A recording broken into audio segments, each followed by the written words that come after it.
Singing is just one of the activities the students at CHAT get to do, among escaping from monsters at recess.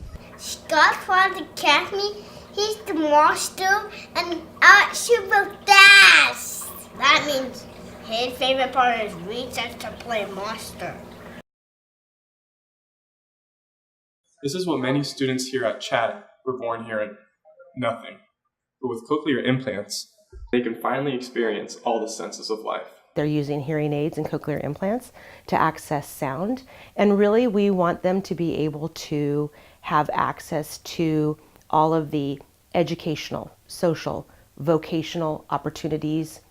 The students at CHAT are surrounded by trained professionals. Good job, buddy. The hope that they eventually end up in a public school. We have 6 speech therapists on staff, 5 deaf and hard of hearing teachers. Our kids that leave CHAT become very good advocates for themselves.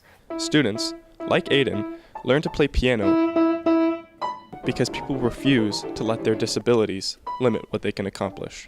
Like, boom, let's get it on. Let's, he needs hearing aids, let's get it done, this and that. And I'll take whatever it takes to do. I'll call county, do everything I can do to have every therapy that I can have for my son. CHAT prefers cochlear implants over lip reading, but Aiden informed me that he knows how to read lips anyway. Hi, Aiden. Hi. Good.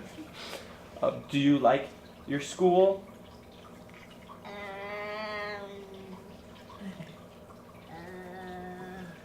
I did good at school. Yes.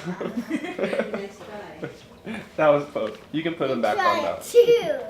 No. But they may need a little bit more practice. What?